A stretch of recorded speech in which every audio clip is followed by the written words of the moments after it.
Bonjour à tous, je suis très heureuse de vous retrouver pour la conférence de ce matin. Nous revenons à nos fondamentaux puisque nous allons parler de fiscalité et de comptabilité. Ça fait du bien aussi de temps en temps et en tout ça plutôt en French Gap. Mais nous allons surtout parler concret puisque c'est un retour d'expérience qu'Annelise et Marie-Amélie vont nous proposer ce matin. Avant de leur céder la parole, je vais revenir sur le programme de ce mois de février et du mois de mars. La semaine prochaine, là, nous serons vraiment en dehors de nos sentiers battus puisque nous parlerons d'évaluation d'entreprise et plus précisément de l'intégration des aspects ESG dans l'évaluation d'entreprise. Les clés pour intégrer les facteurs environnementaux dans la valeur, et on parlera également de transformation de la stratégie en une trajectoire financière objectivée. Vous savez qu'en évaluation, on balbutie encore, hein, franchement, on sait bien que ce qui fonde la valeur d'une entreprise, c'est beaucoup quand même les considérations environnementales et sociétales. On a encore peu d'outils très sophistiqués à notre disposition, euh, mais je vous recommande vivement de vous inscrire à cette conférence.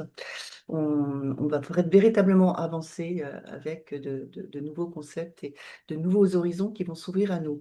Donc c'est le 19 février et pour nous parler de cela, nous aurons Virginie Auvergnat qui est associée chez EY Parthenon en évaluation. Nous aurons Arthur Angelier qui est également associé chez EY mais en sustainability. Et puis Olivier Chevreau qui est associé chez EY en finance. Donc voilà, un trio très complémentaire pour nous parler de toutes les facettes de l'ESG dans la valeur de l'entreprise. Le jeudi 19 février, attention, ce n'est pas un mardi, c'est un jeudi 19 février. Le 10 mars, la date reste encore à confirmer, mais ça risque vraiment d'être le 10 mars. Nous reparlerons de la loi de finances, puisque nous avons eu une première session fiscale cette année avec Éric Quentin, mais nous n'avions pas encore la loi de finances. Et nous nous étions dit, pour ceux qui étaient là, qu'il fallait absolument refaire une session. C'était vraiment très intéressant, la session sur l'actualité fiscale. Mais nous aurons donc un deuxième volet le 10 mars avec Éric, toujours Éric Quentin, qui est avocat au cabinet Hoche Avocat. Le 19 mars, nous parlerons encore une fois de durabilité, mais cette fois-ci sur l'aspect reporting. Nous parlerons de reporting volontaire et du confort pouvant être apporté par les commissaires aux comptes. Donc, comment produire une information fiable et utile pour les entreprises, donc en termes environnementaux. Et là, nous aurons Sarah Bagnon, qui est associée en charge de l'ESG chez KPMG et qui préside la commission durabilité de la compagnie des commissaires aux comptes. Nous aurons Laure Mulin, qui est commissaire aux comptes chez Signature, qui est membre de la commission durabilité et coordinatrice de la task force confort reporting volontaire de la compagnie. Et Aurélie Legrand, qui est directrice technique chez KPMG et qui est membre de la commission durabilité et également coordinatrice de la task force confort reporting volontaire de la compagnie. Donc ça, c'est le 19 mars. Nous parlerons évidemment de la norme VSME à cette occasion. Le 24 mars, nous aurons une conférence véritablement d'ouverture puisque nous parlerons d'intelligence artificielle et d'intelligence artificielle dans la fonction finance. Et pour nous parler de ce sujet très nouveau, nous aurons Mathieu Bocanfuso, qui est associé chez EY en audit. Donc ça, c'est le 24 mars, où nous parlerons d'intelligence artificielle. Et nous terminerons le mois de mars, mais la date n'est pas encore fixée, mais ce sera éventuellement tout début avril, mais plutôt fin mars. Et là, nous parlerons de cybersécurité, encore un sujet extrêmement important, vous le savez, à l'heure actuelle, mais aussi très nouveau. Et là, c'est un associé de chez Advolis, Cyril Bordeaux, qui devrait nous faire cette conférence, donc à la fin du mois de mars. Vous voyez un programme vraiment dense sur ces 2 mois, avec beaucoup de conférences d'ouverture. Je vous recommande encore une fois celle de la semaine prochaine sur l'évaluation d'entreprise qui risque d'être passionnante. Mais aujourd'hui, nous sommes dans nos fondamentaux pour une conférence très passionnante également parce que nous serons vraiment dans le concret. Merci beaucoup Annelise, donc Annelise Blandin qui est associée chez EY et qui préside la commission normes privées à l'autorité des normes comptables, et Marie-Amélie Desine, qui est avocate associée également chez EY. Donc, ils vont nous faire un duo d'enfer et de choc que nous connaissons bien, qui est bien rodé sur tous les aspects comptables et fiscaux, notamment des scissions. Vous pouvez poser vos questions, vous le savez, sur le fil Q et R, et les conférencières y répondront en fin de conférence. Bonne conférence et à tout à l'heure. Merci beaucoup, Annelise et Marie-Amélie. Merci Sonia.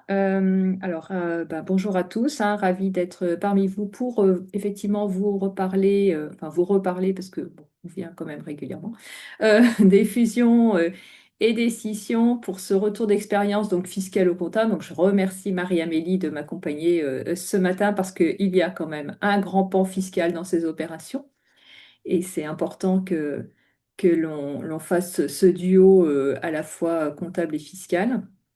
Alors, le programme d'aujourd'hui, c'est plutôt de faire un focus sur les opérations un peu nouvelles, même si elles ne sont plus nouvelles, hein, qui ont été introduites dans le Code de commerce dans les 5 ou 6 dernières années. Donc, effectivement, de faire un focus sur d'abord les scissions partielles. Donc, les scissions partielles introduites il y a 3 ans maintenant, enfin en 2023, mais qui ont eu mis un peu de temps à être mis en œuvre, puisqu'on attendait les textes fiscaux. Les textes fiscaux sont arrivés l'année dernière. Donc, du coup, 2025, c'est la première année vraiment où on voit la mise en œuvre de ces opérations. Donc, voilà, un focus sur ces opérations en priorité.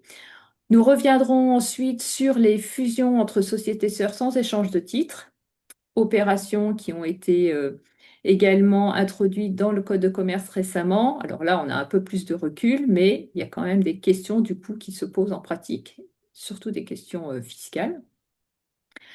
Et enfin, mais c'est plus accessoire, on va dire, nous reviendrons sur deux petits points des opérations plus classiques, hein, des fusions inversées. Alors, quand je dis les fusions inversées, c'est les fusions d'une mère dans la fille, hein, c'est pas au sens comptable, désolé.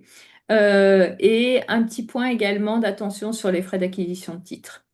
Mais donc, l'essentiel de notre présentation sera donc axé sur scission partielle et fusion entre sociétés sœurs sans échange de titres.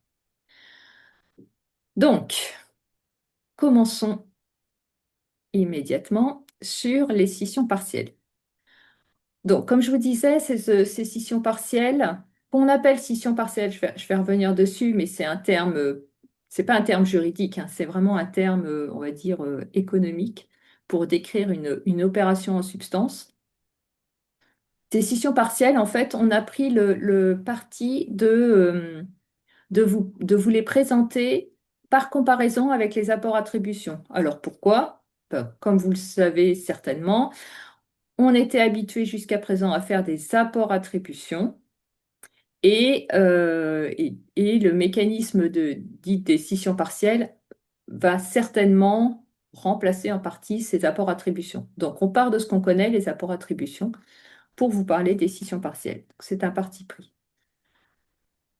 Donc, juste avant de commencer, enfin, de rentrer dans nos sujets de problématiques sur ces opérations-là, il est important de bien comprendre de quoi on parle et le cadre dans lequel on est, le cadre juridique dans lequel on est. Et ça va être important pour certains développements et notamment pour comprendre les problématiques comptables que l'on a derrière les scissions partielles.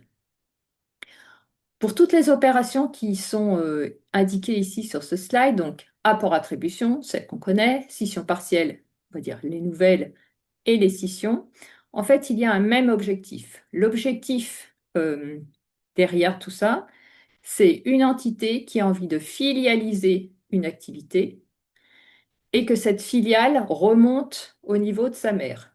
Donc en fait, l'idée, c'est qu'on a M qui détient F1 et l'idée, c'est qu'à la fin, M va détenir F1 et F2, F2 contenant une activité de F1. Ça, c'est l'objectif recherché, l'objectif économique, enfin, de réorganisation recherchée. Pour faire cela, on a trois types d'opérations. l'apport-attribution. Donc ça, c'est ce qu'on avait principalement jusqu'à présent, hein, c'est ce qu'on voyait jusqu'à présent. Donc l'apport-attribution, c'est un apport. F1 apporte son activité à F2. F2 rémunère par émission de titres F1. Donc F1 récupère des titres de F2. Et F1, une fois qu'elle a récupéré ces titres de F2, pardon, elle les redistribue à M pour que M détienne en direct F1 et F2.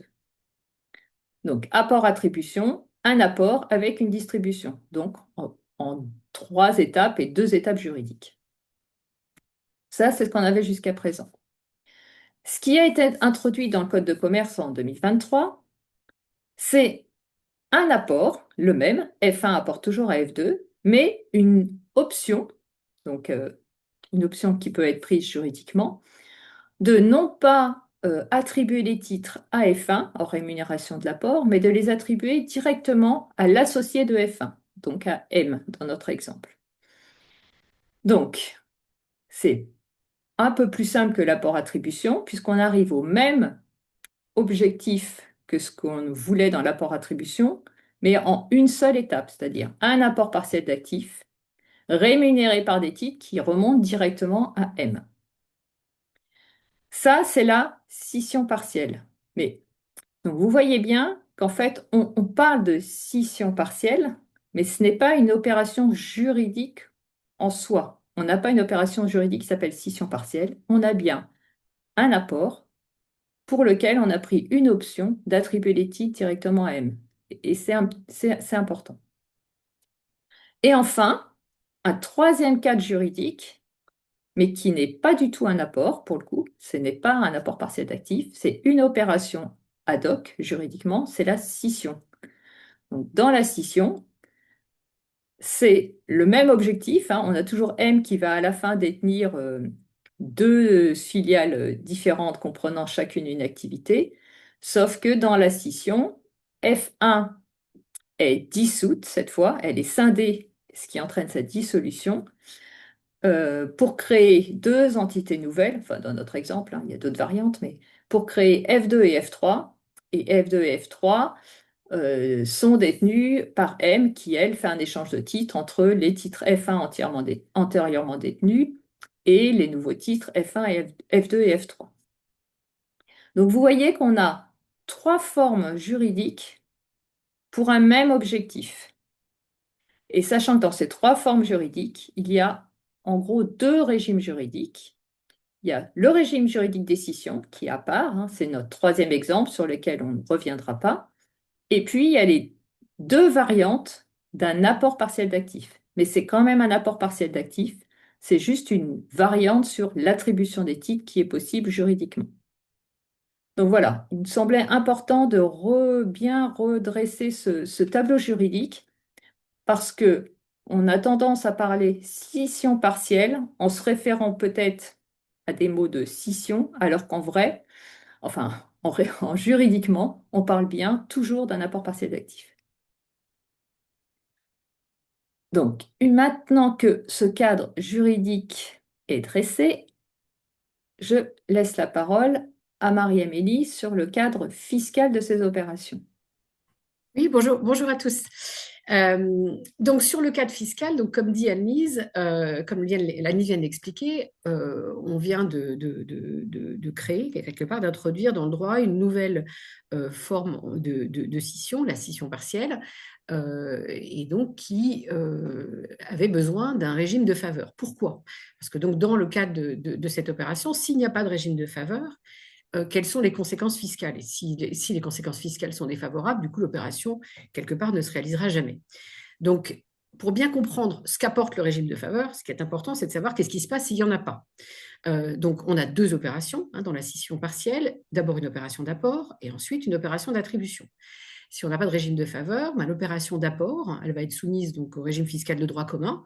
Elle va être analysée comme une cessation partielle d'entreprise, donc avec du coup imposition immédiate de toutes les plus-values réalisées à l'occasion de l'apport, des bénéfices qui n'ont pas encore été taxés et des provisions qui ne sont pas encore réintégrées et qui se rapportent donc à l'activité qui est apportée dans le cadre de l'apport partiel d'actifs. Donc, taxation immédiate de tous ces profits sur l'opération d'apport. Et ensuite, sur l'attribution de titres, le droit commun, ça serait de considérer que c'est une distribution de revenus immobiliers et donc avec imposition au niveau des associés de la répartition des titres. Donc, on voit bien que toutes ces conséquences-là, qui sont donc celles et de l'apport-attribution et de la scission partielle sans régime de faveur, auraient tué les opérations de scission partielle en l'absence de régime. D'où des modifications qui ont été introduites donc, par la loi de finances pour 2025 et qui ont donc introduit 2 régimes de faveur qui se juxtaposent. Un régime pour les apports partiels d'actifs, donc avec extension en fait aux scissions partielles des apports partiels d'actifs pour lesquels les titres ne sont pas, les titres qui rémunèrent l'apport ne sont pas délivrés à la société apporteuse, mais à la mère de l'apporteuse. Donc ça, c'est la première modification importante. Et la deuxième, donc, c'est une extension du régime dit de l'article 115.2, donc qui est le régime qu'on a pour les apports-attributions dans le Code général des impôts et qui permet d'éviter de considérer l'attribution des titres comme une distribution de revenus mobiliers. Donc, on a nos textes fiscaux.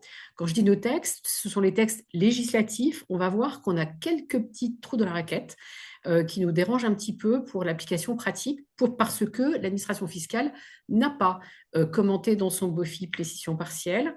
On n'est pas forcément totalement convaincu qu'elle le fera, parce qu'on a eu l'occasion de demander des rescrits et l'administration fiscale s'étonnait qu'on demande des rescrits sur les scissions partielles, mais on va partager avec vous les raisons pour lesquelles ça nous semble important sur différents points. Donc voilà un petit peu notre cadre fiscal sur les scissions partielles. Donc ce régime, ou ces régimes, puisqu'en fait, comme j'expliquais, on en a 2, on va les détailler après, mais il faut bien comprendre, et ça c'est vraiment une notion très importante, c'est qu'on a, dans certains cas, ce régime, ça va s'appliquer de plein droit, et dans d'autres cas, ce régime va demander un agrément. Et il faut bien comprendre les cas dans lesquels on a besoin de demander un agrément, parce que ce n'est pas forcément toujours très intuitif. Donc, et sachez que c'est le régime qui s'applique donc pour les apports-attributions et a priori, on pense que ça va être le même régime pour les scissions partielles. Je dis a priori parce que, encore une fois, ce régime est beaucoup commenté. Les conditions d'obtention d'un agrément ou pas sont beaucoup commentées par le BOFIP et on n'a pas notre BOFIP scission partielle. Enfin, a priori, on va être calé sur le BOFIP sur les apports-attributions. Donc, premier cas, application de plein droit, ce qui est quand même le cas qu'on préfère, du régime des apports, du régime de faveur aux apports-attributions et aux scissions partielles. Donc, ça vise le cas où l'apport partiel d'actifs, donc la première opération, porte sur une branche complète d'activité et est placée sous le régime de faveur. Donc, ce qui est très important, c'est le terme de branche complète d'activité et non pas éléments assimilés à une branche complète d'activité. Vous savez que sur le plan fiscal, on peut bénéficier du régime fiscal de faveur des apports partiels d'actifs lorsque l'apport porte sur une branche complète d'activité ou sur un apport de titres dont la quotité est suffisante pour être qualifié d'éléments assimilés à une branche complète d'activité. Dans notre cas des apports-attributions et des scissions partielles, le régime de plein droit ne s'applique qu'aux apports de branches complètes d'activité. Si l'apport porte sur des apports de participation, même si elles sont considérées comme une quotité suffisante pour bénéficier du régime de faveur des apports partiels d'actifs, elles ne bénéficient pas du régime de l'attribution, donc du 115.2, et donc il faut demander un agrément.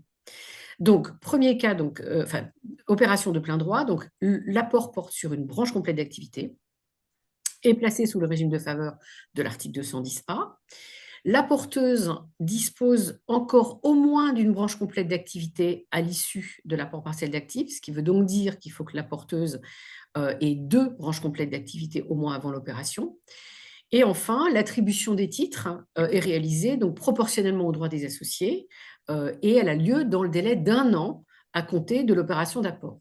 Donc voilà les cas dans lesquels les 2 régimes, le cumul, on va dire, du régime 210A 115.2 s'applique et aux opérations d'apport-attribution et aux opérations de scission partielle. Donc inversement, un agrément est nécessaire si l'apport ne porte pas sur une BCA complète, c'est-à-dire s'il manque quelques éléments pour constituer la BCA, ou si elle porte sur des éléments assimilés à une BCA, donc nos fameux apports de titres, ou alors si la porteuse ne dispose plus d'une BCA à l'issue de l'apport, c'est-à-dire si la porteuse n'a qu'une BCA en fait avant l'opération d'apport. Donc, quelles sont les conditions pour pouvoir bénéficier d'un agrément? Bien, il faut que l'APA soit placée sous le régime de faveur. Il faut également qu'on ait donc l'attribution proportionnelle des titres et l'attribution des titres dans le délai d'un an. Et il faut pouvoir justifier l'attribution par un motif économique.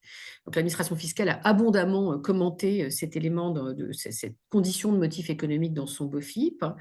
Donc, en fait, il faut que les éléments apportés et conservés, c'est-à-dire des deux côtés, chez la porteuse et la bénéficiaire, permettent l'exercice d'une activité autonome.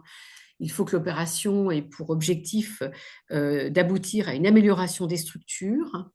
Et donc, ce qui est très important aussi, c'est qu'il faut que les parties formalisent leur association. Donc, on est dans une opération qui s'inscrit normalement dans la durée, une association entre les parties qui s'inscrit dans la durée.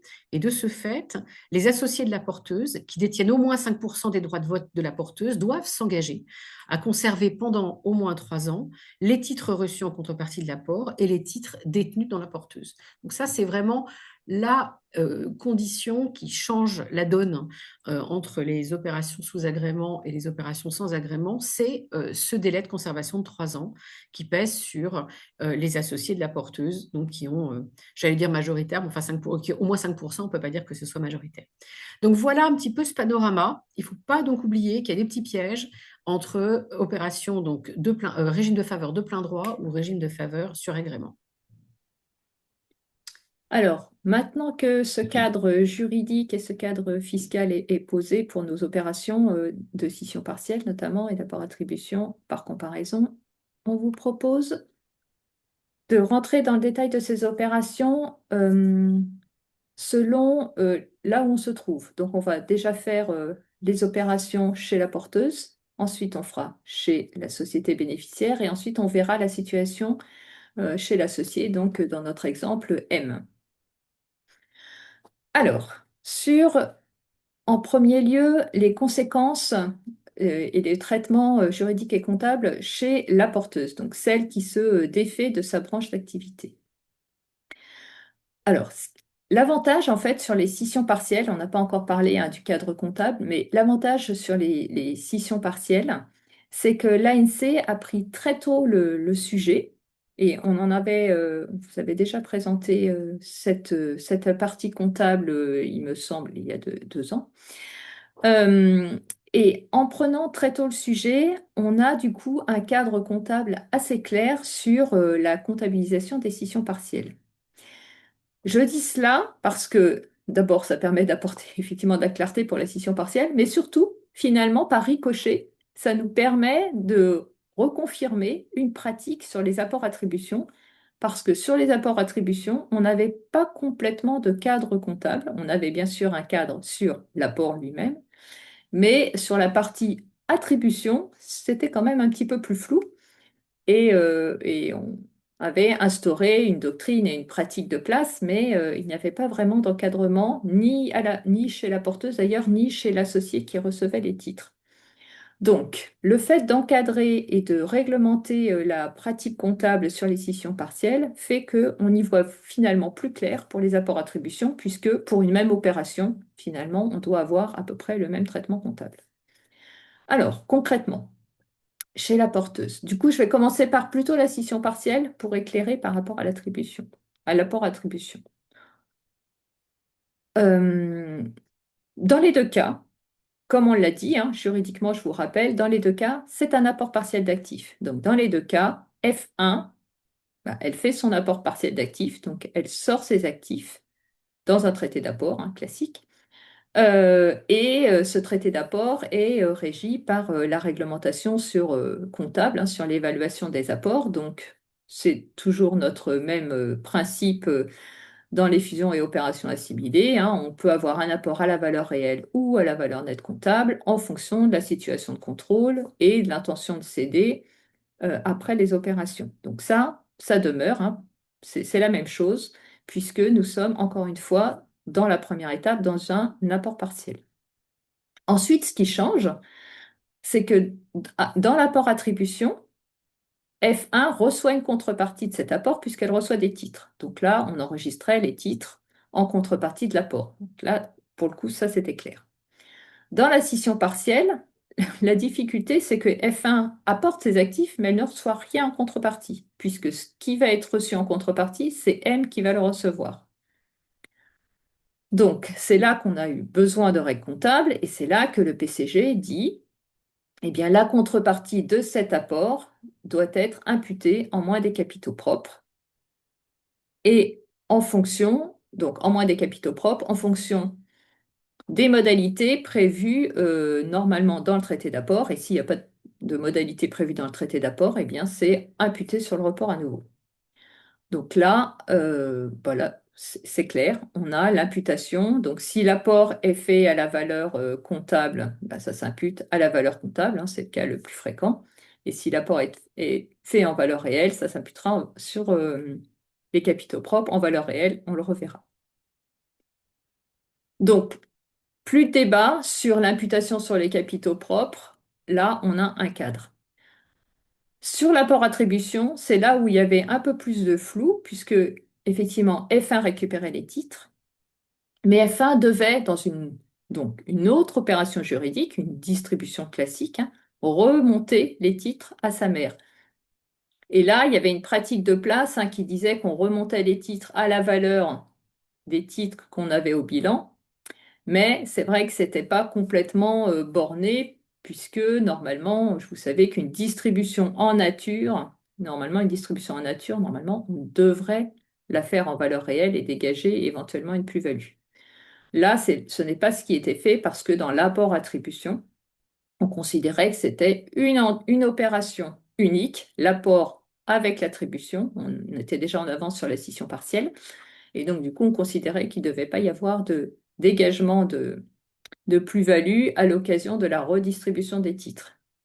Mais du coup, avec la scission partielle, c'est plutôt confirmé. Un point pratique quand même entre l'apport attribution et la scission partielle, c'est lié justement à cette faisabilité juridique.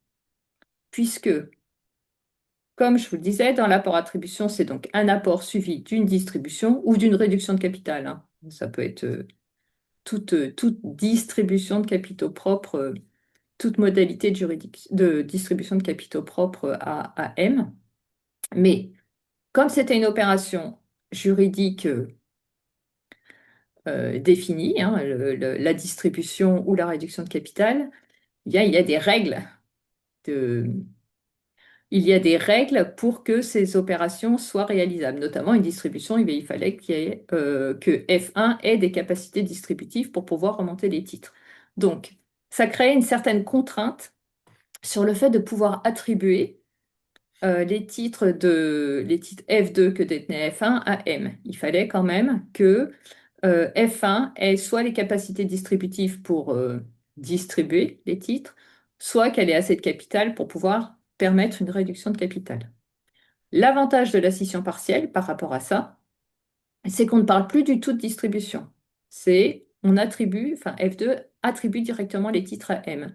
Donc il n'y a plus de conditions à respecter, plus de conditions de capacité distributive ou de capitaux propres à respecter au niveau de F1. L'opération peut se faire, peu importe le niveau des capitaux propres de F1, quitte même à créer du report à nouveau débiteur. Bon, c'est moche, hein, je ne dis pas que c'est bien, mais en tout cas, juridiquement, il n'y a plus de frein à faire une scission partielle par rapport à la composition du capital des capitaux propres de la porteuse. Donc c'est ça qui est important dans la scission partielle versus l'apport-attribution.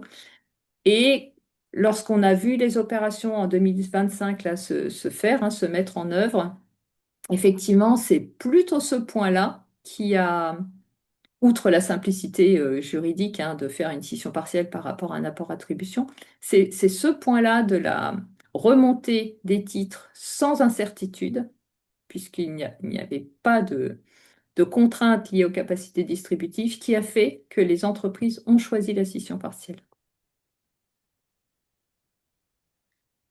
Voilà au niveau de la porteuse sur le plan comptable et juridique. Marie-Amélie, je te laisse sur le plan fiscal. Donc sur le plan fiscal, avec nos deux petits régimes de faveur là qui nous vont bien, celui des apports et celui des attributions. Donc l'opération d'apport partiel d'actifs va être placée sous le régime de faveur. Donc si l'opération elle est faite comptablement à la valeur nette comptable, bah, l'avantage du régime de faveur, même l'avantage extrêmement important, c'est que on peut conserver sur le plan fiscal cette valeur nette comptable. Puisqu'en fait, la question, c'était, vous savez que sur le plan fiscal, pour pouvoir réaliser fiscalement une opération à la valeur nette comptable, il faut qu'elle soit soumise au régime de faveur des fusions et des apports. Si ce n'est pas le cas, l'opération est faite à la valeur réelle. Donc, premier avantage de notre régime de faveur, on conserve fiscalement la valeur comptable, qui est la valeur d'apport comptable, qui est donc retenue sur le plan comptable. Et donc, on ne dégage pas les plus-values d'apport fiscalement, comme on ne les dégage pas comptablement. À l'inverse, si l'opération est faite à la valeur réelle, eh bien à ce moment-là, la plus-value d'apport n'est pas imposable chez la porteuse au moment de l'apport, puisque le régime de faveur conduit à transférer à la société bénéficiaire de l'apport, donc à F2, l'imposition des plus-values d'apport avec les sursis d'imposition qui vont bien. Vous savez, c'est des sursis différents selon que les éléments apportés sont des IMO amortissables ou des IMO non amortissables. Donc, deuxième conséquence, pas d'imposition immédiate des provisions de F1 qui conservent leur objet et qui sont transférées à F2, et possibilité, sur agrément, de demander le transfert des déficits qui sont afférents à la branche apportée. Donc, ça sont les conséquences principales. Et d'autre part, attribution des titres de F2 F1 qui n'est pas considérée comme une distribution de revenus mobiliers. Ça, c'est notre régime, donc des apports-attributions, et ce serait aussi celui donc, des scissions partielles, puisque, comme je vous l'ai expliqué tout à l'heure, la loi de finances pour 2025 a élargi, on va dire, le champ d'application du régime des apports en permettant donc d'y mettre les opérations d'apport, enfin de scission partielle dans lesquelles les titres remis en contrepartie de l'apport ne sont pas attribués à la société apporteuse, mais à la mère de la porteuse. On a également donc le régime de faveur pour les attributions de titres. Donc là, on est pareil. On a un petit loupé de texte sur les scissions partielles. Pourquoi? Parce que dans le régime des apports partiels d'actifs, l'article 210b prévoit que la société apporteuse, lorsqu'elle cédera les titres reçus en contrepartie de l'apport, elle doit, vous savez, calculer le coût de revient des titres par rapport à la valeur que les actifs apportés avaient dans ses propres écritures. Donc, c'est le régime normal des apports partiels d'actifs. Et là, bah, on est un peu dans une situation, dans une équation impossible, puisqu'en fait, la société apporteuse, elle ne reçoit pas les titres. Donc, elle ne va pas calculer quelconque plus-value de cession de ces titres par rapport au bien qu'elle a apporté, et la société mère de la porteuse non plus. Donc, il y aurait dû avoir une adaptation du texte, clairement, qui n'a pas eu lieu.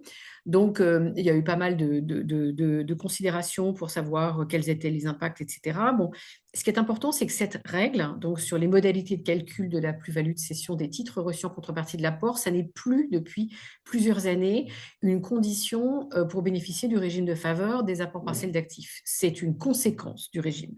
Donc, de ce fait, la pratique, enfin, la position de place est de considérer que ce loupé de texte n'empêche pas l'application du régime de faveur aux scissions partielles et qu'en fait, bon, bah, il suffit de ne pas appliquer, on va dire, le texte et qu'on aimerait bien quand même avoir une petite précision du BOFIP qui nous confirme que cette disposition n'est pas applicable. Mais de toute façon, sinon, il n'y a plus de régime de faveur pour les scissions partielles. Donc, il n'y a pas vraiment de doute, en fait. Mais bon, on est encore plus content quand les textes le disent. Donc, voilà la situation fiscale chez la porteuse. Alors, une fois qu'on a fait chez la porteuse, on va se diriger vers la bénéficiaire de l'apport, mais là, on va passer très vite parce qu'il n'y a pas de particularité, hein. La bénéficiaire reçoit les apports, elle les enregistre à la valeur du traité d'apport, elle émet du capital, elle enregistre son augmentation de capital. Bon, pas de changement. Sur les scissions partielles, c'est exactement la même chose. Donc, je vous propose qu'on aille directement chez l'actionnaire, enfin chez l'associé, l'actionnaire M, là, dans notre cas, où là, c'est quand même beaucoup plus intéressant. Parce que le traitement comptable, pour le coup, décision partielle, un peu comme tout à l'heure chez la porteuse, hein, comme il y a eu un encadrement du traitement comptable pour les scissions partielles, eh bien, ça a rejailli sur l'apport attribution et ça a permis de confirmer, encore une fois, une pratique comptable, mais qui n'était pas complètement solide, hein. Elle était, voilà, c'était une pratique comptable, on va dire. On le verra, elle était le pendant du régime fiscal, enfin de la comptabilisation préconisée par la fiscalité, mais elle n'était pas normée sur le plan comptable. Avec la scission partielle, ça assoit ce traitement chez l'actionnaire. Alors, de quoi on parle? Donc, chez l'actionnaire, M, dans la scission partielle, je vous rappelle, il reçoit directement des titres de F2. Voilà, comme on lui donne, généreusement, on lui attribue des titres de F2. Donc, il y aurait pu y avoir deux possibilités, hein, et c'est les mêmes questions qu'on se posait avant dans les apports-attributions. Deux possibilités, soit on considérait que c'est des espèces de dividendes, hein, des cadeaux, donc ça aurait pu être un produit, la contrepartie de ces titres, soit, et c'est ce qui a été retenu comptablement, et c'est ce qu'on retenait déjà dans les apports-attributions, on traduit la scission qui s'est faite au niveau en dessous, hein, la scission qui s'est faite au niveau de F1 en deux, entre F1 et F2, on traduit de la même façon, symétriquement, l'opération chez M qui, elle aussi, va scinder sa ligne de titre F1 en deux lignes de titre. Donc, elle avait une ancienne ligne F1, elle va la scinder entre une ligne de titre F1, toujours, et une nouvelle ligne de titre F2. Et cette scission de ligne de titre, si je peux dire, va se faire au prorata de la valeur réelle des titres, F1 et F2. Ce qui fait que cette opération-là n'a pas d'impact sur le résultat de M, ce qui est complètement logique, puisque M ne gagne rien dans l'affaire. Elle avait F1, elle a maintenant F1 moins F2 et F2. Donc, elle a exactement la même chose. Donc, on répartit les titres F1 entre les titres F1 et F2. Et donc, ça, c'est dans la règle comptable. Pour les scissions partielles. Pour les apports-attributions, on revient sur notre ancien régime, où là, vous vous rappelez, l'attribution, ce n'est pas une modalité juridique particulière, c'est quand même normalement une vraie distribution. Ce qu'a fait l'autorité des normes comptables pour ce point-là, sans dire comment sans remettre en cause en fait le traitement comptable des distributions, elle a précisé en commentaire infraréglementaire à la règle sur les scissions partielles que comptablement, pour les apports-attributions, ça se faisait de la même façon. Du coup, on a un même cadre comptable pour deux opérations juridiques différentes, mais qui amènent au même résultat. Donc tout ça est tout à fait logique et en plus, ça confirme ce qu'on a toujours fait. Donc c'est parfait. Donc encore une fois, pas d'impact chez M, pas d'impact résultat chez M, hein. On répartit la ligne de titre au prorata des valeurs réelles. Ce qui suit le régime fiscal de faveur, si je te laisse Exactement, la parole, exactement. Marie-Amélie. Donc, au niveau fiscal, on est un tout petit peu à front renversé par rapport par rapport à la comptabilité, parce qu'une fois n'est pas coutume, la fiscalité avait déjà réglementé dans son article 115.2 la manière de répartir les titres chez l'actionnaire. Et donc, du coup, ce régime qui était défini pour les apports-attributions, eh bien, de la même manière, donc il a été étendu aux scissions partielles. Et cette répartition, bah, ça tombe bien, c'est exactement la même que celle qui est retenue sur le plan comptable. Donc, on est complètement aligné. Quand je dis que c'est exactement la même, on a quand même un point d'attention, c'est que si les titres de la société apporteuse bénéficient enfin, sont grevés de sursis d'imposition en raison d'opérations antérieures, à ce moment-là, l'article 115.2 prévoit que la fameuse répartition qui est faite selon la règle comptable, on doit aussi faire un deuxième calcul parallèle pour répartir les plus-values en sursis postérieurement à l'opération. Et donc, en fait, on applique exactement la formule comptable, sauf qu'au lieu de répartir la VNC, on répartit la valeur fiscale des titres de la porteuse. Donc ça, c'est un point à retenir parce qu'on peut avoir tendance à l'oublier.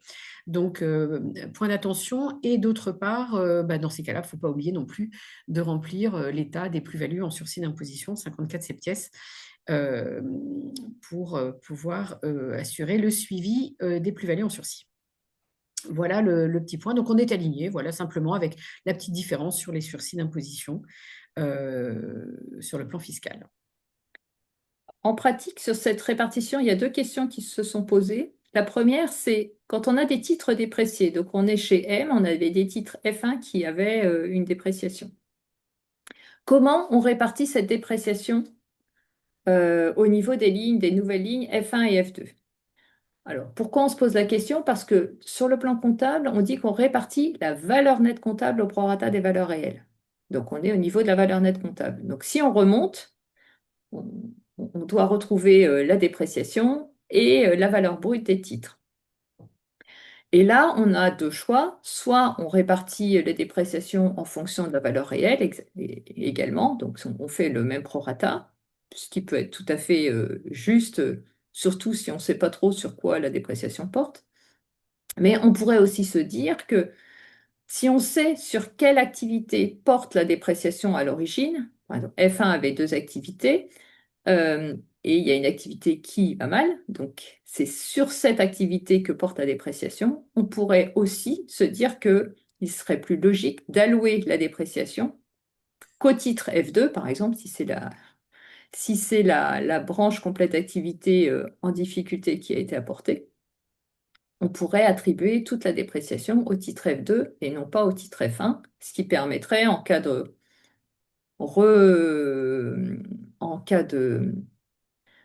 remontée de l'activité F2, de pouvoir reprendre cette dépréciation. Donc voilà, c'est une question pratique sur la répartition de dépréciation qui est du coup laissée au jugement de l'entreprise pour savoir si cette dépréciation est allouée en fonction de la valeur réelle ou selon une autre allocation plus économique à l'une des branches complètes d'activité. Deuxième question que l'on s'est posée dans ce cadre des opérations, alors là qui est plutôt fiscale, hein, Marie-Amélie, je te laisserai la parole, c'est le traitement des frais d'acquisition non encore complètement amortis sur les titres F1. Oui, donc la question, effectivement, c'est imaginons que les titres F1 aient été acquis et on ait encouru que la société mère ait encouru des frais d'acquisition qui est grévé donc l'acquisition des titres.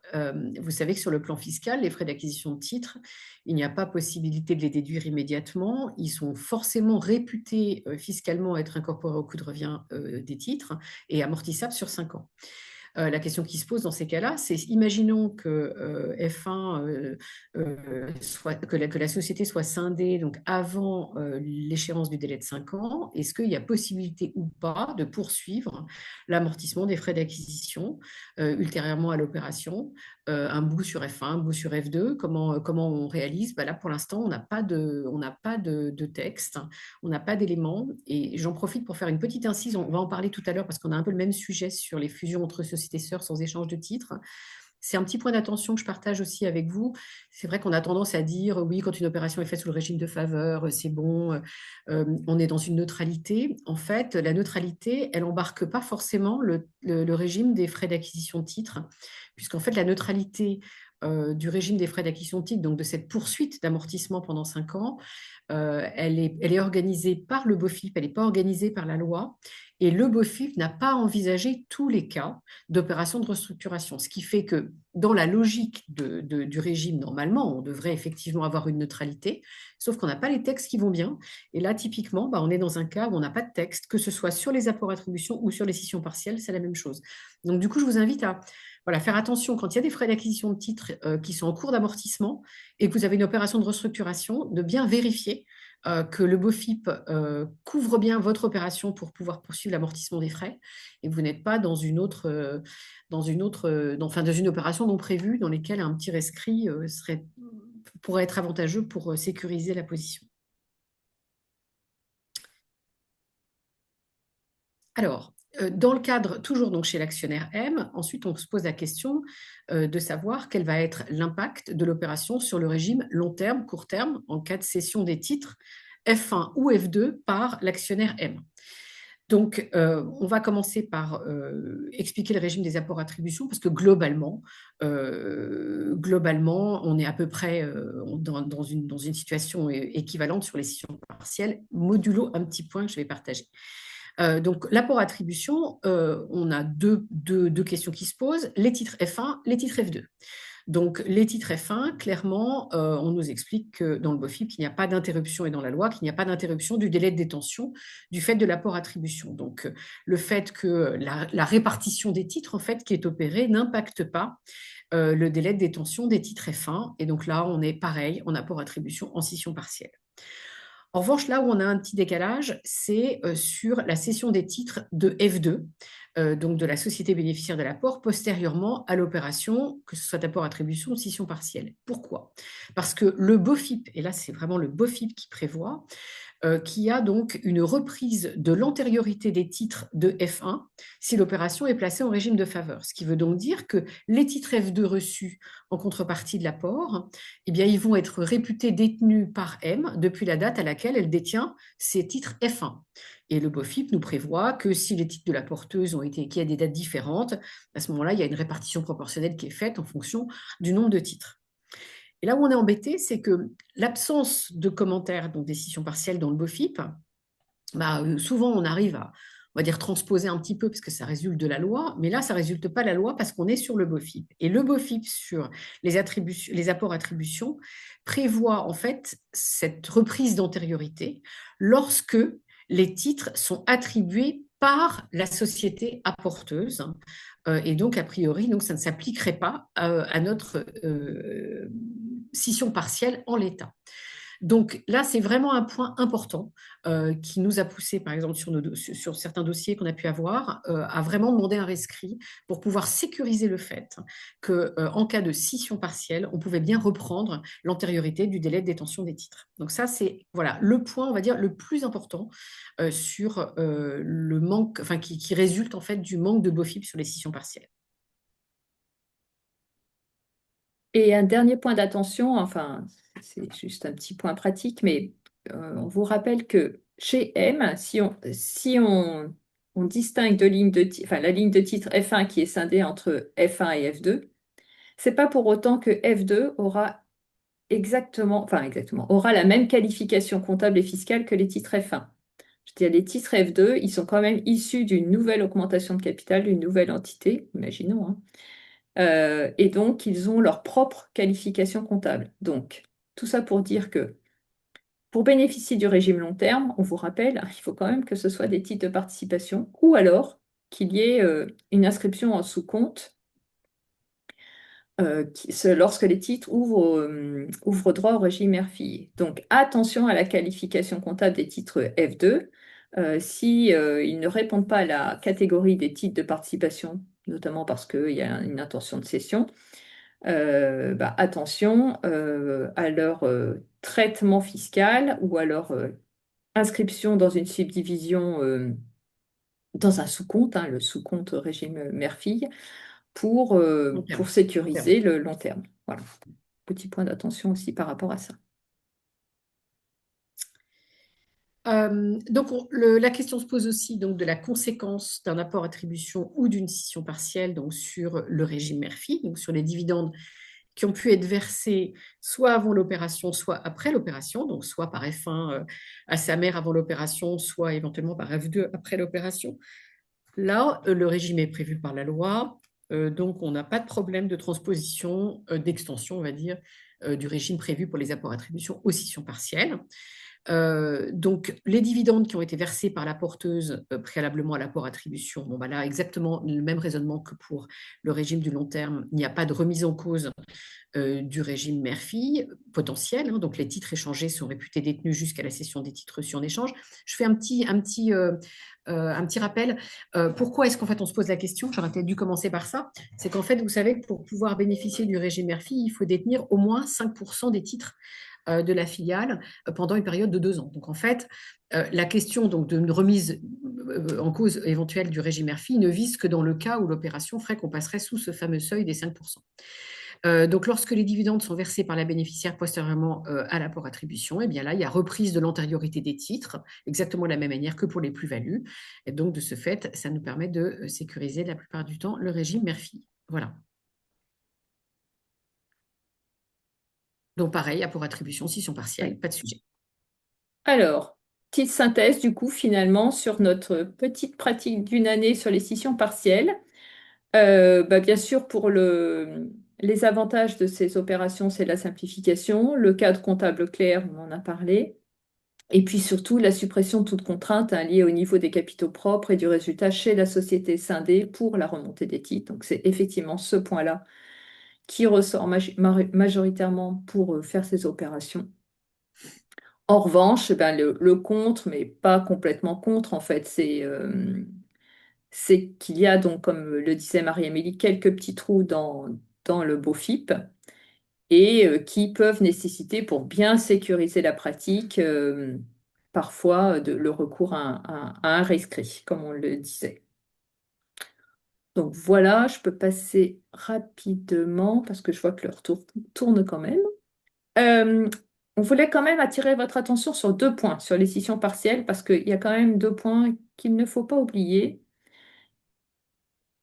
Enfin, deux points. Un point surtout, un point, c'est que, comme je le disais en introduction, les scissions partielles, c'est avant tout un apport. C'est un apport partiel d'actifs juridiquement. Donc, le premier point d'attention, et on l'a vu hein, dans notre pratique, c'est pour ça qu'on attire votre attention là-dessus, c'est que c'est pas parce qu'on l'appelle scission partielle qu'il ne faut pas regarder la consistance de l'apport et se demander si cet apport entre dans le champ des règles sur les fusions, entre dans le champ comptable des règles comptables sur les fusions. Il faut, pour que ça rentre dans le champ des règles sur les fusions, que ce soit un apport constitutif d'une branche complète d'activité. Donc c'est comme sur le plan fiscal, hein, mais sur le plan comptable aussi. Sinon, je vous rappelle que si ce n'est pas une BCA, c'est un apport isolé. Et si c'est un apport isolé, c'est réalisé à la valeur réelle. Ce n'est pas réalisé à la valeur comptable. Donc attention à ne pas se faire embarquer dans l'idée que c'est une opération de scission partielle, genre une fusion, et on ne se pose pas la question. On se pose bien la question de est-ce que j'ai une BCA ou est-ce que j'ai un apport isolé? Et si j'ai un apport isolé, donc par exemple un apport d'un immeuble ou un apport d'une ligne de titre qui ne confère pas le contrôle, ce n'est pas un apport partiel d'actifs. Et donc ça a beau s'appeler, on a beau l'appeler scission partielle, on ne rentrera pas dans les règles sur les fusions et on sera dans les règles sur l'échange, donc plutôt en valeur réelle, sauf absence de substance. C'est une autre analyse. Donc attention à ce point-là, au fait que effectivement, il faut toujours vérifier que l'apport soit bien constitutif d'une branche autonome d'activité. Deuxième point, alors c'est un peu dans la même veine, hein, puisque c'est aussi un apport, un exemple d'apport à la valeur réelle, de scission à la valeur réelle, scission partielle, pardon, à la valeur réelle, c'est les apports cession, puisque, encore une fois, comme c'est un apport, on peut rentrer potentiellement dans les apports cession, et qui dit apport cession dans l'arrêt comptable dit aussi apport à la valeur réelle au niveau de M. Alors, la particularité quand même, c'est que par rapport à un l'apport attribution, on n'avait pas trop de doute pour comptabiliser la valeur réelle chez M, donc dégager une plus-value d'apport parce qu'on recevait des titres en échange. Là, ce qui est un petit peu plus compliqué intellectuellement, c'est quand même qu'on apporte et qu'on ne reçoit rien, enfin, que F1 apporte à F2, qu'elle ne reçoit rien en échange et que pourtant, elle va quand même constater une plus-value. Donc c'est un peu troublant, mais bon, c'est comme quand on distribue en nature, hein, finalement, on constate bien une plus-value de résultat alors qu'effectivement, on attribue gratuitement quelque chose à ses associés. Donc c'est un peu la même chose. Donc du coup, dans ces opérations d'apport-cession, sachant que la cession se fera au niveau de M, hein, ne se fera pas au niveau de F1, on va quand même normalement, enfin a priori, hein, c'est effectivement notre interprétation, on va être dans les apports cession et donc dégager une plus-value d'apport chez F1, ce qui fait qu'il va y avoir un impact résultat chez F1 qui va être compensé par l'impact en capitaux propres, où là, en capitaux propres, on va imputer la valeur réelle des apports et non pas uniquement leur valeur comptable. Donc ça va faire un petit jeu entre le résultat, la plus-value d'apport et la réduction plus importante des capitaux propres. Bon, à la fin du jour, c'est sûr que le résultat, quand il va être dans les capitaux propres, ça fera la même chose. Mais il y a quand même un impact résultat au moment de l'apport, même si F1, finalement, s'est appauvri gentiment au profit de son actionnaire. Voilà, 2 points d'attention par rapport à cette réalisation de scission partielle. On en a fini sur ce volet scission partielle, hein, qui était le plus long. Et on file directement, parce que sinon, on n'aura pas le temps de finir, aux fusions entre sociétés sœurs sans échange de titres. Alors, qui sont des opérations beaucoup plus simples, hein, enfin, en tout cas sur le plan comptable et juridique, donc ça va aller plus rapidement. Par contre, qui posent des questions fiscales, et c'est pour ça qu'on voulait attirer votre attention dessus. Alors, je brosse vite le panorama pour être sûr qu'on soit dans la même compréhension des opérations dont on parle. Donc, de quoi on va parler? Des fusions entre filiales sociétés sœurs. Donc, ce sont 2 sociétés sœurs, F1 et F2, détenues par le même actionnaire M, détenues à 100% par le même actionnaire. Alors là, pour le coup, j'attire votre attention sur ce point du 100%, parce que juridiquement, c'est vraiment très restrictif. C'est 100%. C'est pas quasi 100%, c'est 100%. Donc ça ne marche que quand il y a vraiment 100% de détention. Donc M détient 100% de F1 et F2. Et il y a une fusion entre F1 et F2. Dans notre cas, F1 absorbe F2. Dans ce cas-là, c'est une fusion sans échange de titres, donc pas d'augmentation de capital de la part de F1. Et donc, comptablement, il y a eu un cadre spécifique également, une réglementation spécifique. L'actif net de F2 vient s'imputer sur le report à nouveau de F1. Donc à la fois à la hausse, si j'espère l'actif net de F2 était positif, ou éventuellement à la baisse si l'actif net de F2 était négatif. Donc addition dans le report à nouveau de l'actif net et chez M, addition des titres F1 et F2 pour avoir une même ligne de titre F1. Voilà ces opérations sans échange de titres. Alors, une petite variante qui avait été introduite dans le code de commerce, c'est que ces opérations-là fonctionnent également si on a plusieurs actionnaires entre F1 et F2 qui ont avant et après les opérations le même pourcentage de détention dans F1 et F2 que dans F2 fusionné à la fin. Bon, là, c'est F2 qui absorbait F1. Donc voilà, c'est une petite variante, mais c'est le même principe.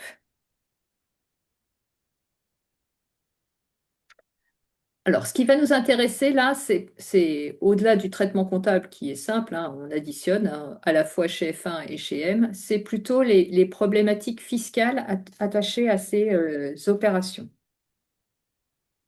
Je te laisse la main, Marie-Amélie. Oui, oui. Donc, du coup, sur le plan fiscal, donc là, on est plus à l'aise qu'avec nos opérations de scission partielle, puisque là, on a vraiment notre texte de loi et on a un BOFIP qui est assez bavard et qui règle beaucoup des questions qu'on pouvait se poser, même s'il y a toujours des points non vus. Donc là, quand on se place chez la société F2, donc là, on est tout simplement donc, dans un apport de son patrimoine par F2 à F1, donc par la société absorbée à la société absorbante. Donc l'opération peut bénéficier du régime de faveur, puisque les textes ont bien été adaptés en conséquence. Donc du coup, les effets sur le plan fiscaux, eh bien l'opération est réalisée par construction, comptablement à la valeur comptable. Le régime de faveur permet, donc on l'a vu tout à l'heure, donc de conserver cette valeur comptable sur le plan fiscal. Et pareil, conséquence normale du régime de faveur, donc pas d'imposition immédiate des provisions de F2 qui conservent leur objet, qui sont transférés donc chez F1, et possibilité de demander le transfert des déficits sur agrément. Donc là, on est sur quelque chose qui est simple, hein. On est sur le régime des apports partiels d'actifs ou des fusions simples. Voilà. Voilà, bah là c'est ce que je disais sur le plan comptable. Là, quand on est chez l'absorbante, on a une addition de l'actif, enfin on récupère les actifs et les passifs et la contrepartie, c'est bien une addition dans le report à nouveau. Enfin, une addition ou une soustraction en cas d'actif net négatif. Voilà. Et là, du coup, bah, les textes nous précisent sur le plan fiscal que cette addition, donc cette écriture de capitaux propres, n'a pas de conséquences fiscales, ni à la hausse, ni à la baisse. Donc, il y a une neutralité fiscale de cette opération.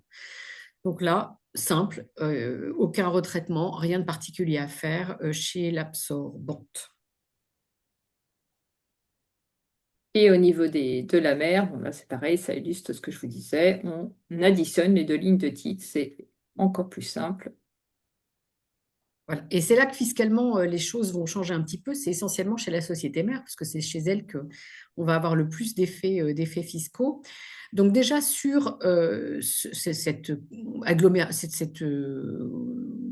agglomération en fait, des valeurs des titres, donc là, ce que nous dit les textes clairement, c'est que l'annulation des titres F2 ne constitue pas le fait générateur d'une imposition. Donc en fait, on va bien effectivement cumuler la valeur de F1 et de F2, mais annuler les titres F2, et donc ça n'est pas le fait générateur d'une imposition. Et à la différence, donc c'est ça qui est très important, d'une fusion classique avec un échange de titres, c'est qu'on ne va pas déclencher fiscalement le régime d'imposition qui est celui, vous savez, de l'article 38.7 bis du Code général des impôts, qui est un régime qui permet, sur option, de placer le résultat d'échange de titres chez l'actionnaire M sous un régime de sursis d'imposition.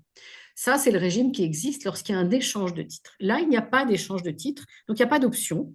Il n'y a pas de sursis, il n'y a rien. C'est considéré comme un non-événement, on va dire, sur le plan fiscal. Ça n'est pas le fait générateur d'une imposition. Donc, on n'est pas du tout dans la même logique que l'échange de titres. Et c'est là qu'on va voir qu'on a des conséquences fiscales par la suite. Donc effectivement, on a différentes difficultés qui vont se placer chez M. Le cas où les titres de l'absorbé sont dépréciés à la date de l'opération, c'était un peu le cas qu'on a vu sur les apports-attributions, mais là, on a des commentaires du BOFIP. Le problème des frais d'acquisition non amortis, et puis les conséquences qu'il va falloir tirer de cette opération lorsque la mère va céder les titres de l'absorbante.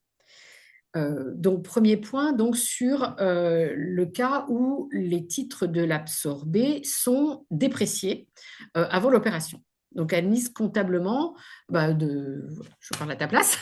Non, vas-y, vas-y. Comptablement, effectivement, il va y avoir un ajout, un cumul, donc, avec la dépréciation donc, des titres de l'absorbé est ajouté, on va dire, à la dépréciation des titres de l'absorbante. Là, ce que nous dit le BOFIP, c'est que cette opération-là n'est pas une reprise de dépréciation. D'ailleurs, comptablement, ce n'est pas comptabilisé comme tel. Et fiscalement, on a de la chance, c'est pareil, on est aligné. Donc, il n'y a pas de conséquences fiscales liées au fait qu'il y a, immédiates, liées au fait qu'on va cumuler, ajouter, en fait, transférer la dépréciation des titres de l'absorbé sur ceux de l'absorbante.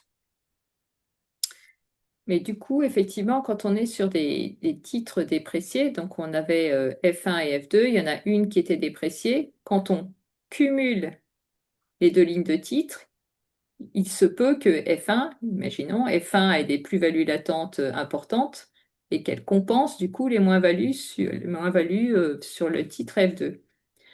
Et dans ce cas-là, alors que l'opération devrait être neutre, n'empêche que dans ce cas-là, il pourrait y avoir une reprise de dépréciation du fait de cette fusion au niveau de la mère qui, en rassemblant une plus-value latente et une moins-value latente, reprend sa provision pour dépréciation.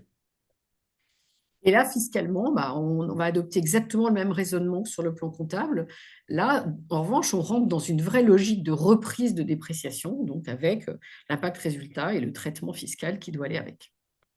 Donc voilà, petit point d'attention, une fusion entre entités sœurs, même s'il n'y a pas d'émission de capital, même s'il ne se passe rien, même si on ne fait qu'additionner des lignes de titres, eh bien, il y a quand même un point d'attention sur la dépréciation qui peut être reprise à cette occasion-là et qui peut donc créer un effet positif. Donc, sujet des frais d'acquisition de titres, c'est exactement le petit cousin germain de celui qu'on a évoqué tout à l'heure en cas de scission partielle ou d'apport-attribution. Donc, quid si les titres de l'absorbé ont été grévés de frais d'acquisition qui sont encore en cours d'amortissement au moment de l'opération de fusion. Lorsqu'on est sur un échange de titres, là, le BOFIP nous dit clairement, eh bien, dans ce cas-là, on peut poursuivre quelque part l'amortissement des frais d'acquisition des titres de l'absorbé sur ceux de l'absorbante. Donc, la neutralité est organisée par le BOFIP. Là, on n'a pas d'échange de titres, et le BOFIP n'a pas été adapté, donc on n'a pas de texte. On sait que l'administration fiscale, de manière informelle, a pris position pour la neutralité, donc ce qui est la logique. Mais bon, c'est toujours pareil, exactement même remarque, même commentaire que pour les scissions partielles apport-attribution. En l'absence de texte, on est quand même mieux si on a un rescrit de l'administration fiscale. Donc, nous, notre position, c'est de conseiller, dans ces cas-là, c'est de solliciter un rescrit qu'on n'a globalement aucune chance de ne pas avoir. Donc, on a même toutes les chances de l'avoir. Mais c'est encore mieux quand on l'a au dossier et ça permet d'éviter ultérieurement des discussions en cas de contrôle. Alors, le sujet le plus délicat, ça va être lors de la cession, lors de la cession des titres, effectivement, de la société absorbante. Pourquoi? Parce que cette agglomération, donc comme on a vu, on dit, en fait, finalement, les titres de l'absorbé disparaissent, on transfère, on déverse dans les titres de l'absorbante la valeur des titres de l'absorbé, mais économiquement, les titres de l'absorbante représentent bien un bout des titres de l'absorbante et un bout des titres de l'absorbé. Donc juridiquement, il n'y a pas de sujet, ce sont que les titres de l'absorbante, mais économiquement, c'est bien un cumul des deux. Et donc, ça peut nous poser des difficultés, notamment en cas de cession de titres. Pourquoi? Parce que si le jour où M cède les titres de l'absorbante, je peux me retrouver avec des durées de détention différentes des titres de l'absorbante et les titres, la date à laquelle la société mère avait acquis les titres de l'absorbé. Et donc, on peut se retrouver, comme je dis, en crabe, c'est-à-dire avec des titres qui sont détenus depuis moins de 2 ans et des titres depuis plus de 2 ans ou qui auraient été détenus si les titres de l'absorbé n'avaient pas encore été absorbés.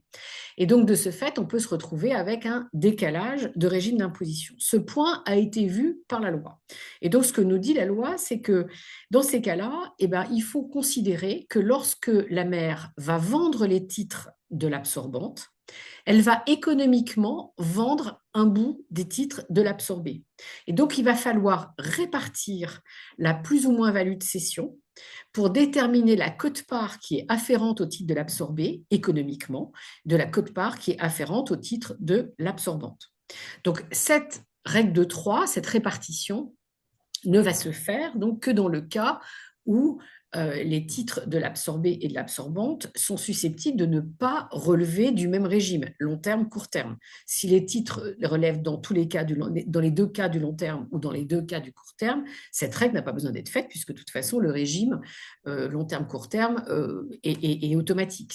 Donc cette règle cette répartition va devoir être faite lorsqu'on est susceptible d'avoir un décalage de régime entre le régime sur entre les titres de l'absorbante et la part réputée appartenir au titre de l'absorbé. Donc, cette règle de 3, je dis règle de 3, cette répartition, en fait, elle est déterminée sur la base du ratio que je vous présente, donc qui résulte de la loi, sur la base de la valeur réelle des titres de l'absorbé et de l'absorbante au jour de l'opération de fusion.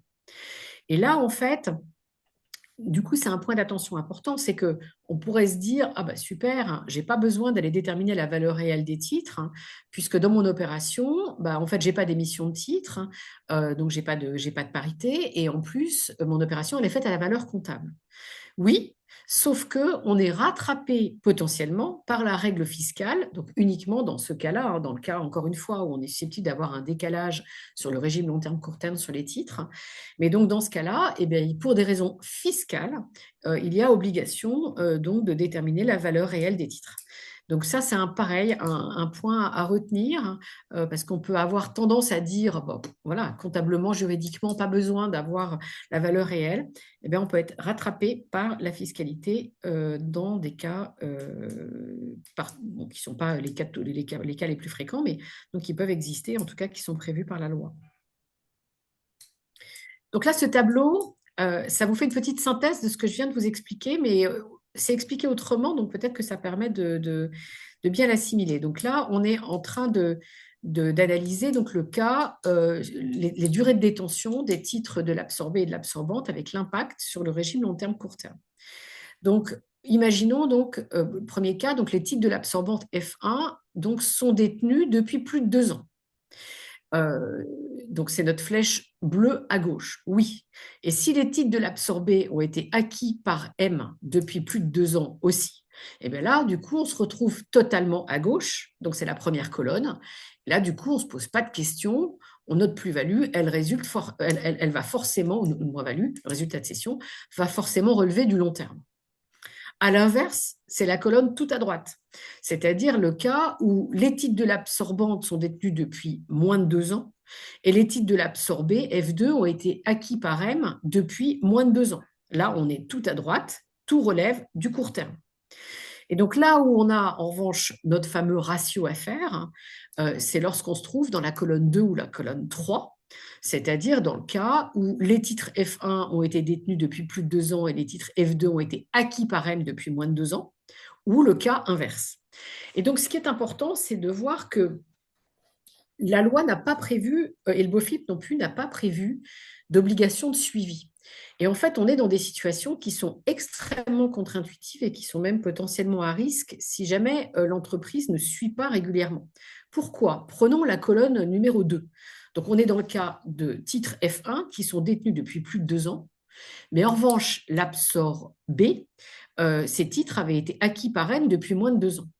Donc là, facialement, juridiquement, comptablement, ce qu'on va vendre, ce sont des titres F1. Donc, ce sont des titres F1 qui ont été détenus depuis plus de 2 ans. Donc, de manière totalement logique, eh ben, le réflexe est de dire titre détenu depuis plus de 2 ans, donc ma plus-value ou ma moins-value va relever du long terme. Eh bien non. Dans ce cas-là, il va falloir aller chercher au milieu du résultat de cession la partie court terme du résultat de cession par l'application du ratio. Et donc, si l'entreprise n'a pas fait un petit suivi de son côté avec un warning sur les titres de F1 pour dire attention, si je vends les titres F1 rapidement, je peux peut-être me retrouver potentiellement avec une partie court terme, eh bien, il y a un risque du coup de soumettre la totalité du résultat de cession au long terme alors qu'il y aurait un bout en court terme. Et la colonne 3, c'est exactement la situation inverse. Je vends des titres F1 que je détiens depuis moins de 2 ans, mais en revanche, la société M avait acquis les titres F2 depuis plus de 2 ans. Donc, il y a un bout du résultat de cession qui va être à long terme, alors même qu'on vend des titres détenus depuis moins de 2 ans. Mais si on ne pense pas à appliquer le ratio, eh bien, on va se tromper dans la répartition long terme, court terme du résultat de cession. Donc, ça, c'est un petit point d'attention. Là, je me propose, pour gagner du temps, vous aurez le petit calcul chiffré. Je propose de ne pas l'exposer parce que sinon, on va dépasser. Donc, du coup, Admise, je vous propose, si tu en es d'accord, que l'exemple chiffré, Je suis d'accord. Voilà, on le laisse. Ça, c'est une petite question, toujours pareil, la petite cousine germaine de celle de tout à l'heure. Lorsque les titres de l'absorbante sont grevés d'un sursis d'imposition, eh bien, comment est-ce que je vais calculer mon fameux ratio au moment de la cession des titres?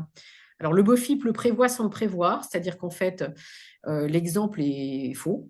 Donc, on fait une proposition en fait, qui est directement inspirée de ce qui est pratiqué pour les cessions partielles. En fait, c'est d'appliquer le ratio, mais au lieu de le calculer sur la base de la valeur comptable des titres, on le prend sur la valeur fiscale. Vous aurez les slides avec le prix de revient fiscal, vous aurez voilà, notre recommandation.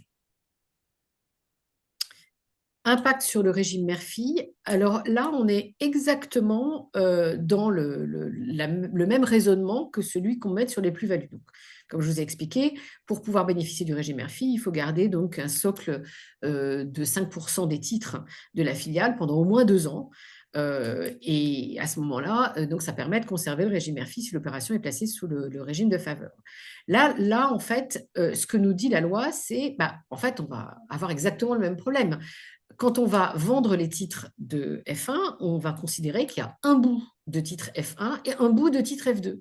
Donc, on va redérouler exactement le raisonnement des plus-values pour le régime mère-fille, sauf que le ratio, au lieu d'être calculé par rapport au prix de cession des titres, va être calculé par rapport au nombre de titres vendus, de manière à calculer la part des titres présumés vendus de l'absorbé versus la part des titres présumés vendus de l'absorbante pour déterminer la part du régime mère-fille qui est susceptible d'être fragilisée par l'opération. Là, je ne vais pas rentrer dans le détail, c'est exactement le même tableau que tout à l'heure, sauf que c'est celui lié au régime mère-fille. Et pareil, avec un côté contre-intuitif, donc qui est ma colonne numéro 2. Lorsque les titres de l'absorbante ont été détenus depuis plus de 2 ans, mais que l'absorbée avait été acquise par M depuis moins de 2 ans, eh bien, il peut y avoir potentiellement une perte partielle du régime mère-fille si on considère que les titres, le nombre de titres vendus, le nombre de titres de l'absorbé vendus ou présumés vendus au moment de la cession des titres F1 fait qu'il ne reste plus un socle de 5% suffisant, eh bien, il peut y avoir donc il y a dans ces cas-là remise en cause du régime mère-fille. Voilà, donc pareil, suivi à faire, parce que sinon on peut passer à côté. Petit Et pareil, exemple, c'est petit le même. exemple. Voilà, vous aurez les slides. Mais donc, c'est vraiment, enfin, moi, quand j'avais regardé ça, c'est vraiment contre-intuitif parce qu'on est en train de remettre en cause l'imposition antérieure de dividendes. Oui. C'est quand même particulier. Donc, bon, vous aurez les exemples.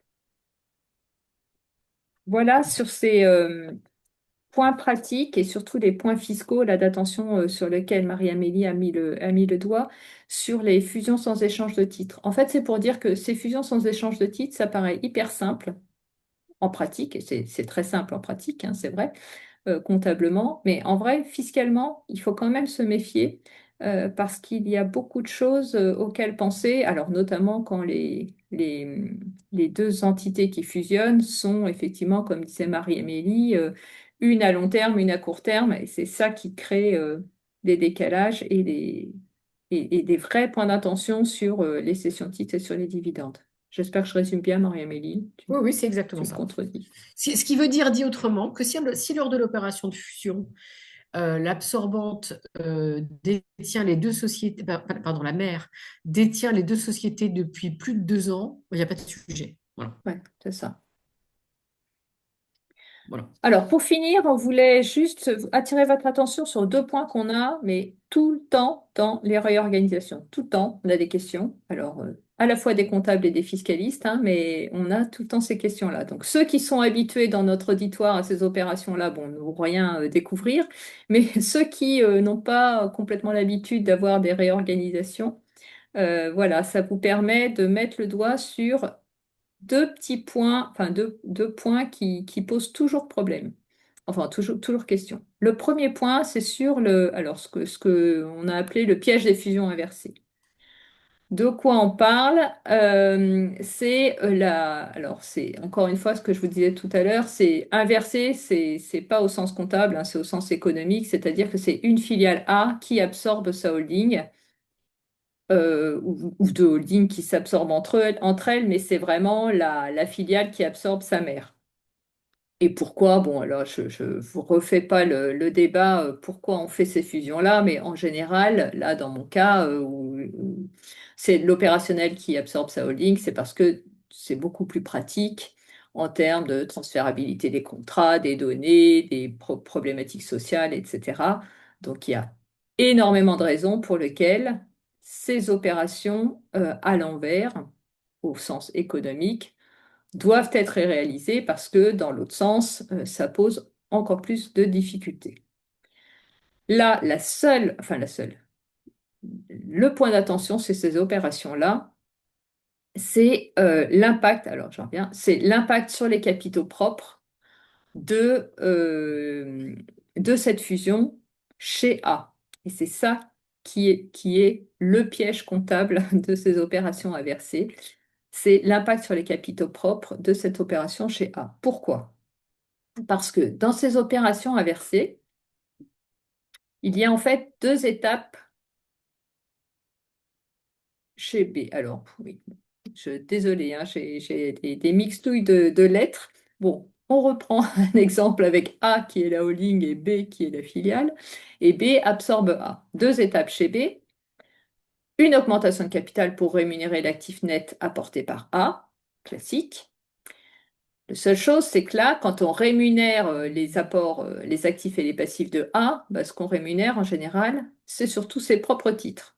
Donc on récupère les titres. Mais dans la première étape, on les rémunère avec une augmentation de capital. Et dans une seconde étape, on va réduire les capitaux propres, enfin, réduire le capital de B pour annuler bah, les titres ses propres titres qu'elle vient de recevoir. Et c'est cette opération-là qui est susceptible d'avoir un impact du coup sur les capitaux propres de B, donc l'absorbante. En fait, il y a deux cas de figure. Quand la VNC des titres B chez A est inférieure à l'actif net apporté, là, on n'a pas de difficulté, on a une augmentation de capital supérieure à la réduction, à l'annulation des titres. Donc là, chez B, pas de souci. En revanche, deuxième cas, et c'est quand même le cas fréquent quand on absorbe sa holding, c'est que la VNC des titres est supérieure à l'actif net apporté. Parce que bah, dans la holding, souvent, il y a une dette d'acquisition en général. Enfin, en tout cas, souvent, il peut y avoir une dette au niveau de la holding, ce qui fait que quand on va annuler les titres, on va en annuler plus que l'augmentation de capital qu'on a réalisée dans un premier temps. Et c'est ça qui génère l'effet contre-intuitif de cette fusion à l'envers et qui peut bouffer, enfin je dis ça comme ça, mais qui peut complètement détruire les capitaux propres de l'opérationnel et ce qui pose une difficulté. Et pourquoi ça mange les capitaux propres de l'opérationnel? Bah parce qu'elle récupère finalement sa dette d'acquisition. Voilà, c'est tout bête, hein, mais il faut juste y penser quand on fait des structurations de projets, enfin des structurations de réorganisation. C'est que là, dans mon exemple typique, hein, voilà, j'ai ma holding qui avait les titres B, qui a une dette d'acquisition dans l'exemple de 70. Et pour rationalisation de structure, pouf, B absorbe A. Bien, on voit que dans un premier temps, B va augmenter son capital à hauteur du capital de A hein, pour rémunérer l'actif net apporté, donc à hauteur de 50. Mais elle va ensuite, dans un deuxième temps, annuler ses propres titres, donc 120 dans l'exemple, ce qui fait qu'il va y avoir une réduction de capital de B qui va tomber dans l'exemple à 30. Et pourquoi? Parce que, tout bêtement, elle récupère sa dette, la dette de A, les 70, qui fait que ça obère son capital. Et donc là, j'ai fait un exemple où on a encore du capital chez B, donc ça va, ça marche, même si on en a moins quand même hein, pour remonter aux actionnaires par la suite. Mais il y a quand même beaucoup de cas où la dette d'acquisition fait que chez B, on devient, enfin, si on fait cette fusion à l'envers, on a des capitaux propres négatifs. Donc, c'est ça le piège, ce que j'appelle le piège des fusions inversées. Donc, avant de vous lancer dans une fusion à l'envers, effectivement, regardez les effets qu'il peut y avoir sur le capital de l'absorbante quand il y a une dette dans la mère, chez la mère. Voilà, c'était un point d'attention, encore une fois, qu'on a dans tous les structurings d'opérations. Deuxième point d'attention,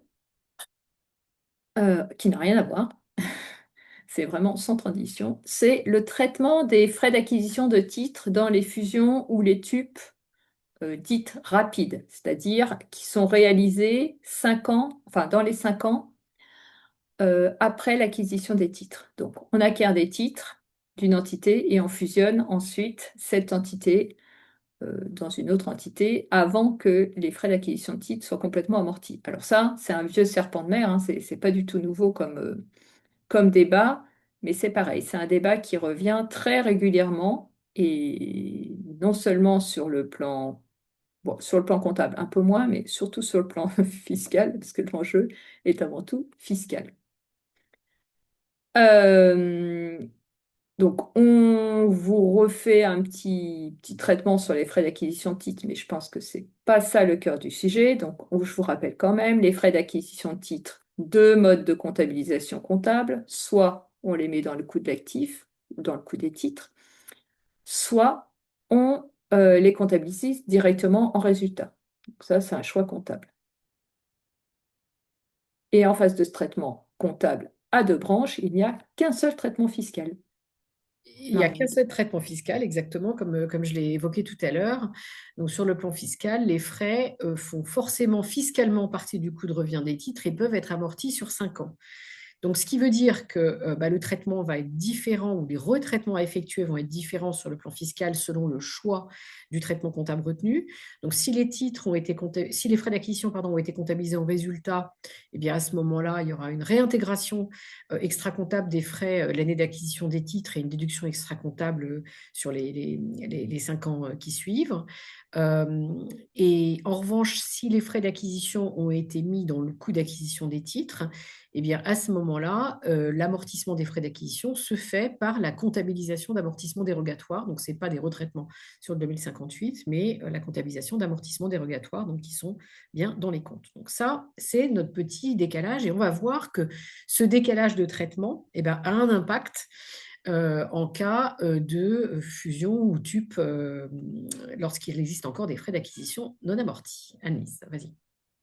Voilà, alors on ne va pas rentrer dans les titres, dans les chiffres, pardon, mais pour poser le problème, on a pris un petit exemple quand même où on a donc M qui a acquis des titres et dans notre premier cas, donc cas 1, elle active ses frais d'acquisition. Donc elle a acquis des titres F. Elle a mis dans son coût des titres l'année dernière, en N, elle a activé ses coûts d'acquisition de titres.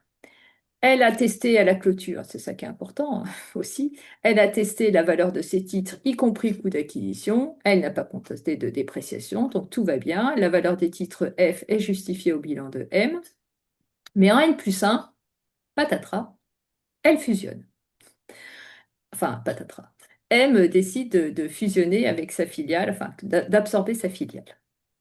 Donc là, bon, comptablement, c'est vrai qu'on ne se pose pas trop de questions. On prend les titres F, on calcule un mali de fusion, et normalement, on va dire, si toute la logique est respectée, puisqu'on n'a pas déprécié les titres à la fin de N, en N+1, mon mali de fusion, y compris frais d'acquisition de titres, hein, les 50 dans notre exemple, constitue un mali technique de fusion, puisque, bon an, mal an, j'avais réussi à justifier que j'avais assez de cash flow futur pour justifier la valeur des titres F. Donc, il n'y a pas complètement de raison de se dire que dans le mali suite à la fusion, il y a un vrai mali qui devrait être déprécié. Bon, bien sûr, hein, toute chose étant égale par ailleurs, il faut qu'il y ait quand même il faut quand même vérifier qu'il y a des cash flows futurs, qu'il n'y ait pas eu une dégradation depuis l'année dernière. Mais si tout est pareil, ou mieux, normalement, le Mali devrait être un Mali technique et donc on ne devrait pas, en théorie, hein, constater nécessairement une perte en résultat et notamment une perte à hauteur des frais d'acquisition qu'on a encourus l'année dernière. Ce Et qui c'est peut, justement, voilà, et c'est justement ce qui pose un problème sur le plan fiscal, c'est que dans le cas d'une opération comme celle-là, si les frais d'acquisition non amortis, donc là on était dans le cas d'une hypothèse où on a amorti une année, donc on avait des frais d'acquisition pour 50, on les a amortis à hauteur de 10, donc il nous reste 40 de frais d'acquisition à déduire. C'est la raison pour laquelle on a un décalage, vous voyez, le petit rond entre le Mali comptable et le Mali fiscal. Il faut bien avoir ça en tête aussi. Donc, mais de ce fait, donc si fiscalement la seule manière de déduire les frais d'acquisition non amortis, donc les 40, ça va être de pouvoir les passer en Mali, en vrai Mali.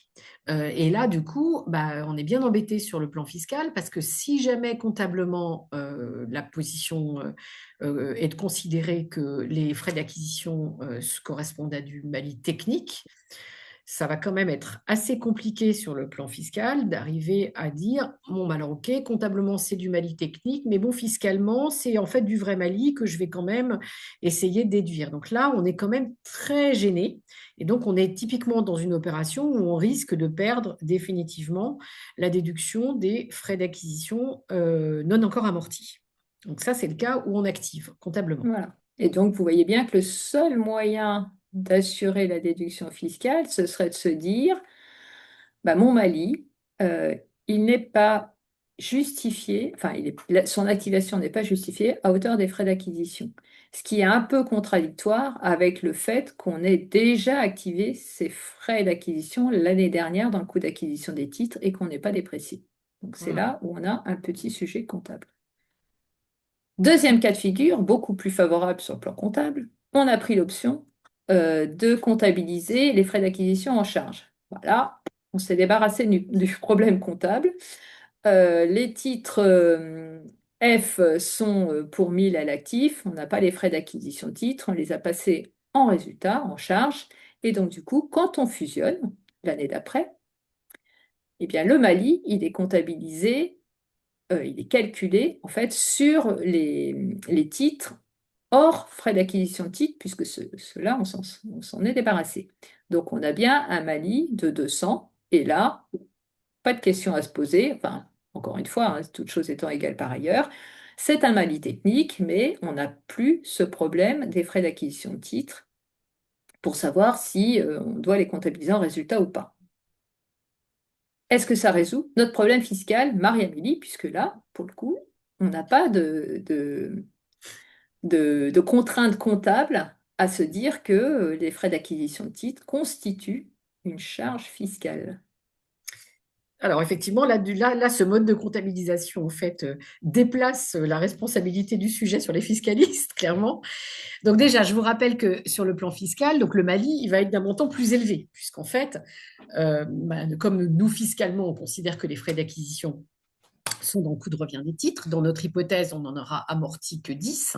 Donc, de ce fait, le Mali fiscal, il est 240 et non pas de 200. Ça, c'est vraiment très clairement prévu par le BOFIP.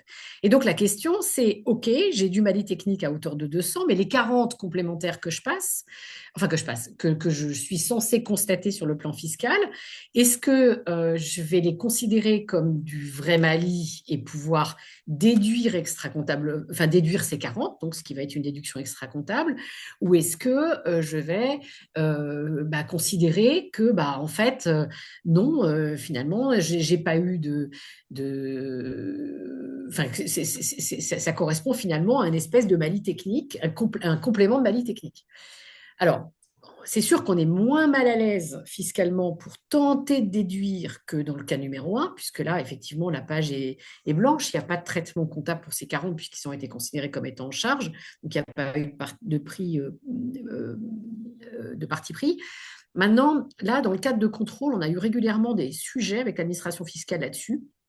L'administration fiscale, en fait, en gros, considère que lorsqu'on achète une société et qu'on encourt des frais d'acquisition, le prix auquel qu'on est prêt à mettre en fait pour acheter la société, donc la valeur d'utilité, c'est clairement la valeur des titres plus les frais d'acquisition. Et donc le fait de supprimer la structure l'année d'après l'acquisition, c'est simplement, on va dire, une opération de nettoyage de structure, mais qui n'a aucune raison de générer une perte. Et donc, du coup, on a eu des discussions un peu compliquées. Donc, pour l'instant, là, on n'a pas eu de redressement. Mais voilà, on est un peu vigilant. Alors, la position de place, on va être très clair, c'est de déduire. En général, c'est d'essayer de déduire effectivement ces frais d'acquisition en disant, de toute façon, sinon ils ne sont pas déductibles et on part du principe que c'est une charge. Et même d'ailleurs, dans l'hypothèse numéro 1, c'est vrai que comptablement, on a quand même régulièrement des cas où en fait, le Mali à hauteur des frais d'acquisition est considéré peut-être à tort, mais considéré comme un vrai Mali et donc avec une déduction. Mais donc voilà, sachez que la question qu'on se pose, c'est ça. Donc le sujet n'est pas réglé par les textes fiscaux, c'est-à-dire que les textes fiscaux ne disent pas si le Mali à hauteur des frais d'acquisition est considéré comme du Mali technique ou comme du vrai Mali. Mais il y a des réflexions donc de certains services vérificateurs qui ne voient pas pourquoi est-ce que le simple fait de supprimer une structure sans qu'il y ait eu de dégradation de l'activité de la société absorbée et donc récemment acquise, on voit pas pourquoi, ils ne voient pas pourquoi est-ce que le simple fait d'écraser la structure permettrait de déduire les frais d'acquisition en charge. Voilà ce qu'on voulait Ouais. partager avec vous, sans donner malheureusement de réponse magique, mais simplement, voilà, En tout cas, une zone de vigilance parce qu'on n'est exactement. pas en sécurité sur ce domaine-là et on l'a vu, nous, là, dans des procédures de contrôle, hein, voilà, c'est pas sécurisé. Ben voilà, on espère que cette conférence vous a éclairé et ben, on est à votre disposition pour des questions.